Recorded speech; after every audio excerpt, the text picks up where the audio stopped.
Na wakujia nyote maneno ya Rais wa Jamhuri ya Kenya William Ruto ambayo yameweza kuzua chuki na mazungumzo makubwa katika Jamhuri ya Kenya hii leo. Haya maneno yalikuwa ni ya Ruto akiyaelekeza katika akiyaelekezea kwa majaji wa Judiciary ambao alidai kwamba wengi wao ni wafisadi na wasikii la mwadhini wala la mteka maji msikitini.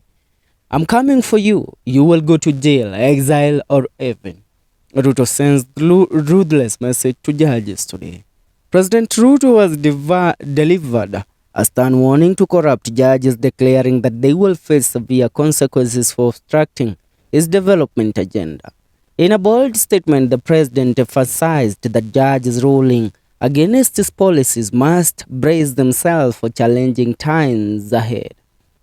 The president is clear that judges have been trying him by drilling his agenda, and it's time to face them head on. Now, I shall quote him. Ahmednassir, senior counsel, you warned me of sabotage by corrupt judicial officers. I told you there are many good officers in the judiciary and that we will root out the corrupt. We shall. Mwite, senior counsel, the impunity of bribing judges so as not to derail, delay or sabotage Kenyan's imminent transformation will never happen under my watch. Not a single cent will be used to bribe nobody. Mambo ya ofisadi wote ni yale nilisema. Now, anasema kwa wale wamesahau ulioyasema kuhusu wafisadi, na wakumbusheni tu mambo ni matatu. Jail, jela, wame Kenya ama uende mbinguni.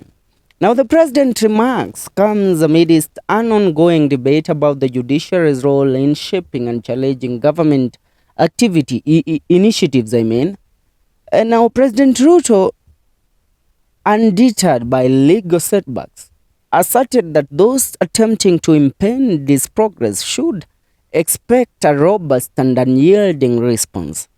Acknowledging a warning from lawyer Ahmednassir about potential sabotage by corrupt judicial officers, President Ruto affirmed his commitment to rooting out corruption within the judiciary. He highlighted the existence of honorable officers in the system and expressed confidence in purging the corrupt elements. Now, addressing concerns raised by Mwite, senior counsel, about the impunity of bribing judges, Ruto adamantly declared that under his leadership, no funds would be used to influence judicial decisions. He categorically rejected the notion of bribery as a means to safeguard Kenyans' imminent transformation, vowing to uphold the rule of law. The president's forceful stance signals a determined effort to ensure the independence and integrity of the judiciary. As the nation observes the developments, the delicate balance between the executive and judicial branches remains a focal point in decisions surrounding governance and the rule of law in Kenya. President Ruto's commitment to combating corruption within the legal system underscores the importance of accountability and transparency for the country's development.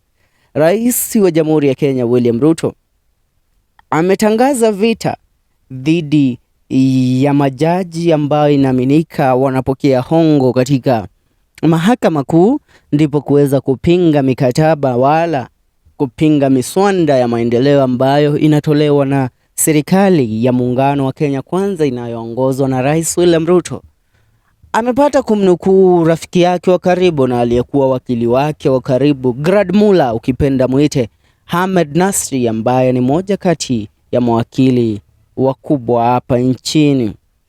Now, kulingana na hili, Ruto anadai ya kwamba atafanya kila awezalo kuweza kuwaondoa wale ambao inaaminika wanapokea hongo kutoka kwa watu ambao wanaipinga serikali ya William Ruto, ndipo waweze kuvuta mikakati na miradi ya maendeleo ya William Ruto nyuma kwa kuweza kuipinga kule mahakamani. Moja kati ya yale ambayo yamepingwa ni housing levy na mambo mengine kama insurance, NHIF na mambo kadhaa. Na kutokana na hili mambo yanazidi kuongewa, mambo yanazidi kutajwa, tutazidi kukupasha na kuendeleza kukujuza juu ya kile ambacho kinajiri. Hii ni